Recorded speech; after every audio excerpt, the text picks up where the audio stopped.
આપણે સલ્ફર ને રેતી બે મિક્સ કરીને આ છાંટવાનું છે ખેતરમાં ને ઓલવીન વંડર પરવીનભાઈ વાહ તોડે છે, હરદેવભાઈ ફેરાવે છે.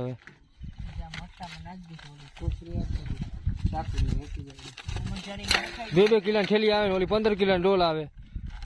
39 નંબરમાં નાખી દીધું છે ને હવે આપણે જીવીસ છે મગફળી એમાં નાખવાની ઈઠાઈની જારીએ.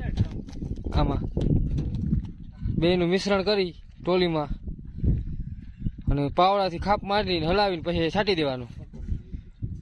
ઉતારો કે હોય તો હોઈ જાય ને કે માંડવીને કારી કરી નાખે.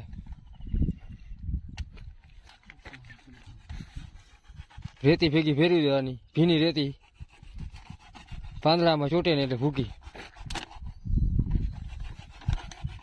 ભબે તગાર રેતી ના નાખતા જવાનું, વળી માથે કોથળી નાખી દેવાની આવી રીતના જોઈ લ્યો.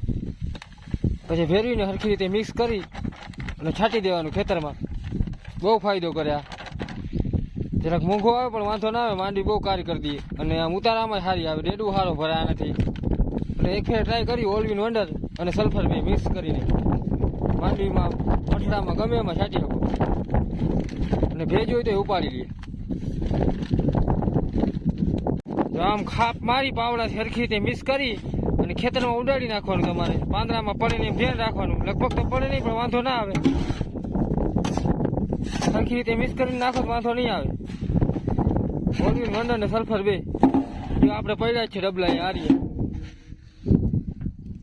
આ બધું ભેગું છાંટી જાય તો બહુ માંડી નરવી થઈ જાય. કાં થઈ જાય કાં પથારી પડી જાય, બેમાં એક તો થાય જ. હજી ઉડે ભીની રેતી બહુ જરાક વધારે કરે એટલે બહુ ઉડે નહીં, ચોટી જાય એમાં સલ્ફર. આપણું સલ્ફર રેડી ફેરવાઈને તૈયાર થઈ ગયું છે કમ્પ્લીટ. હવે ટોલીમાં ભરાઈને જોઈ લ્યો રેતી હારે.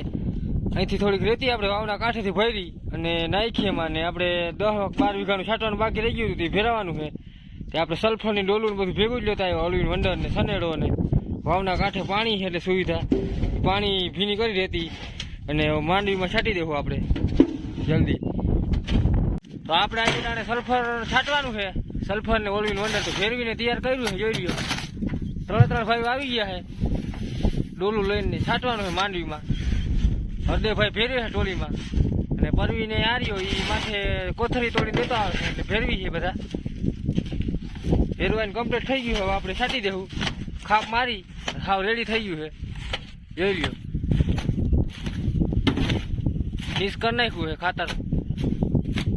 હવે છાંટી દેવું આપણે માંડવીમાં. તો આપણે કમ્પ્લીટ થઈ ગયું છે ને આપણે ખેતરમાં જવાનું છે છાંટવા. એટલે પરવીનભાઈ સનેડો લઈને ચાલુ કરી દીધું છે, નીકળી ગયા છે. હરદેવભાઈ ટોલીમાં બેઠા છે ને જરાક થાકી ગયા એટલે પાણી પીતા આવે છે. હવે 3 ભાઈ નાખી દેવું ગાયકા, પછી જાહું વેલહેરા ઘરે. એટલે ચાલુ કરી દેવું છાંટવાનું. સલ્ફર ને બધું ભેગું જ લઈ લીધું છે, પછી ડાયરેક્ટ ત્યાંથી હું ઘરે નીકળે છે ને એટલે. તો આપણે બાકી રહી ગયું હતું છાંટવા માટે. આપણે હવે સનેડો માર્ગના કાંઠે લઈ લેવું અને છાંટવામાં હું અહીંયા પાસે આગળ લેતા જાઉં, જેમ જેમ બને એમ લેતા જાઉં આગળ. ખામાં બાવા દેખાય ત્યાં સુધી નાખવાનું છે 10-12 વીઘા જેટલું છે બાકી કે આપણે છાંટવામાં. ભાઈ આપણે સનેડો લઈને મોર જરાક જાય છે હરવે હરવે. આમાં છાંટવાનું છે આપણે માંડવીમાં. બહુ ખડ હતું, દવા મારી દીધી, ખડ મરી ગયું છે, બહુ નથી દેખાતું. કાર્ય હતું તો પૂરું થઈ ગયું. તો હવે આપણે છાંટવામાં છું. તો આપણે હરદેવભાઈ ડોલું ભરીને કમ્પ્લીટ કરી લીધું છે. ભરાઈ ગઈ છે.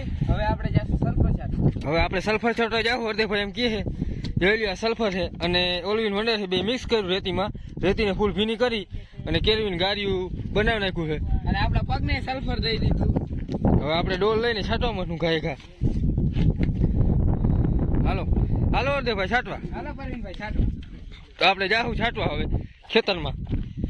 માર્ગમાં તો છટાય નહીં, નકર વાહ કાબરા થઈ ગઈ.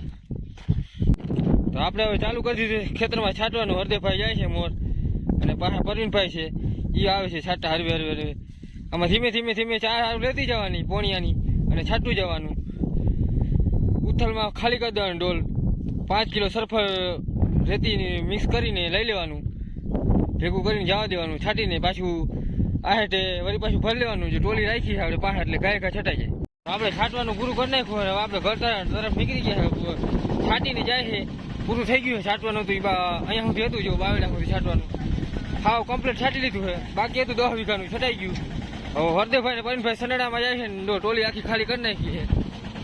હવે આપણે ઘરે જાવું ને સનેડો આખવા ને ખેતરમાંથી સનેડો આખું આવતા વ્લોગમાં મળી જય માતાજી. તો આપણો વ્લોગ ગમે તો લાઈક શેર અને સબસ્ક્રાઈબ કરી દેજો. જય માતાજી.